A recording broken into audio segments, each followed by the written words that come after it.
നമസ്കാരം. മലയാളി വാർത്തയിലേക്ക് സ്വാഗതം. കഠിനംകുളം ആതിര കൊലപാതക കേസിൽ പ്രതിക്കായുള്ള അന്വേഷണം ഊർജിതമായി നടക്കുകയാണ്. ഒരു ദിവസം പിന്നിട്ടിട്ടും ഇത്രയും മണിക്കൂറുകൾ പിന്നിട്ടിട്ടും പ്രതി എവിടെ എന്ന ചോദ്യം ഇപ്പോഴും ബാക്കിയാവുകയാണ്. പോസ്റ്റ്മോർട്ടം നടപടികൾക്ക് ശേഷം ആതിരയുടെ മൃതദേഹം കഠിനംകുളത്തെത്തിക്കും. തുടർന്ന് വെഞ്ഞാറമൂടിലെ സ്വന്തം വീട്ടിലും. ഒടുവിൽ മൃതദേഹം വെഞ്ഞാറമൂടിലെ വസതിയിലായിരിക്കും സംസ്കരിക്കുക. കൊല്ലപ്പെട്ട ആതിരയുടെ വീട്ടിൽ റൂറൽ പോലീസ് മേധാവി പരിശോധന നടത്തി.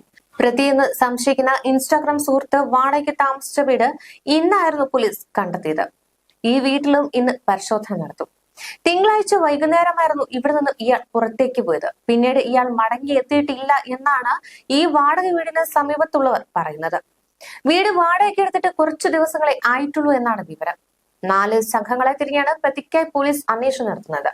തിരുവനന്തപുരം റൂറൽ എസ്.പിയുടെ നേതൃത്വത്തിലുള്ള സംഘം, ആറ്റിങ്ങൽ ഡിവൈഎസ്പിയുടെ നേതൃത്വത്തിലുള്ള സംഘം, ടാൻസാഫ് സംഘം, കഠിനംകുളം ചിറയൻകീഴ് പോലീസ് എന്നിങ്ങനെ 4 സംഘങ്ങളെ തിരിഞ്ഞാണ് അന്വേഷണം നടത്തുക. പ്രതി രക്ഷപ്പെടാൻ ഉപയോഗിച്ച സ്കൂട്ടർ ചിറയൻകീഴ് റെയിൽവേ സ്റ്റേഷനിൽ നിന്ന് കണ്ടെത്തിയിട്ടുണ്ട്.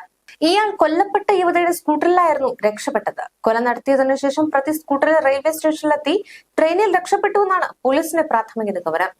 വെഞ്ഞാറമൂട് ആലയാട് സ്വദേശിനി 30-കാരിയായ ആതിരയാണ് കൊല്ലപ്പെട്ടത്. കഠിനംകുളം പാടിക്കവളകം ഭരണിക്കാവ് ഭഗവതി ക്ഷേത്രത്തിലെ പൂജാരിയായ രാജീവിന്റെ ഭാര്യയാണ് കൊല്ലപ്പെട്ട ആതിര. ചൊവ്വാഴ്ച രാവിലെ പൂജയ്ക്ക് പോയ രാജീവ് 11:30 ക്ഷേത്രത്തിൽ നിന്ന് തിരിച്ചെത്തിയപ്പോഴായിരുന്നു ആതിരയെ കൊല്ലപ്പെട്ട നിലയിൽ കണ്ടെത്തിയത്. ഇതിന് പിന്നാലെ സമൂഹ മാധ്യമങ്ങളുടെ ആതിരമയ സൗഹൃദമുള്ള ആൾക്കായി പോലീസ് തെരച്ചിൽ തുടരുകയായിരുന്നു.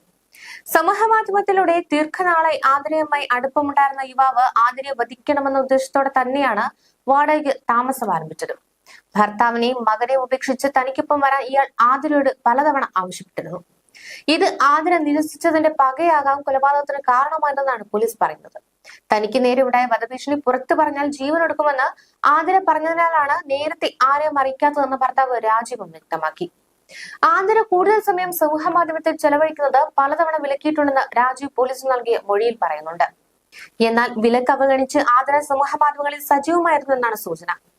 ആതിര സമൂഹ മാധ്യമത്തിലൂടെ പരിചയപ്പെട്ടു എന്ന് പറയുന്ന എറണാകുളം സ്വദേശിക്കായി തെരച്ചിൽ ഊർജിതമായി പുരോഗമിക്കുകയാണ്.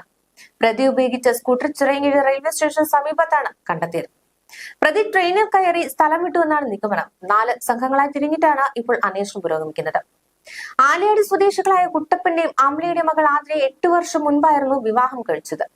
ക്ഷേത്ര ട്രസ്റ്റിന്റെ ഉടമസ്ഥയുള്ള വീട്ടിലാണ് ഇവർ താമസിക്കുന്നത്. 6 വയസ്സുകാരനായ മകനെ സ്കൂൾ ബസ്സിൽ കയറ്റിവിടാൻ രാവിലെ 8:30-ഓടെ ആതിര എത്തിയത് അയൽക്കാർ കണ്ടിരുന്നു. ഇതിനുശേഷം വീട്ടിൽ ആരുമില്ലെന്ന് ഉറപ്പാക്കിയാണ് പ്രതി വീട്ടിലേക്ക് കടന്നത്. രാവിലെ ക്ഷേത്രത്തിൽ പോയി മടങ്ങിയെത്തിയ ഭർത്താവ് രാജീവാണ് ആതിരയെ മരിച്ച നിലയിൽ കണ്ടെത്തിയത്. തുടർന്ന് ഉടൻ തന്നെ പോലീസ് വിവരം അറിയിക്കുകയായിരുന്നു. കഴുത്തിൽ ആഴത്തിൽ മുറിവേറ്റ നിലയിലായിരുന്നു. ഗോവിന്ദനെ സ്കൂളിലേക്ക് പറഞ്ഞയച്ച ശേഷമാണ് ആതിര കൊല്ലപ്പെട്ടിരിക്കുന്നതെന്നാണ് പോലീസിന്റെ അനുമാനം. 8:45-നും 9 മണിക്കുമിടയിലാണ് കുട്ടിയുടെ സ്കൂൾ ബസ് വരുന്നത്. ചിരിച്ചുകൊണ്ട് മകനെ സ്കൂൾ ബസ് കയറ്റിവിടാൻ പോയ ആതിരയെ അയൽവാസികളും കണ്ടിരുന്നു.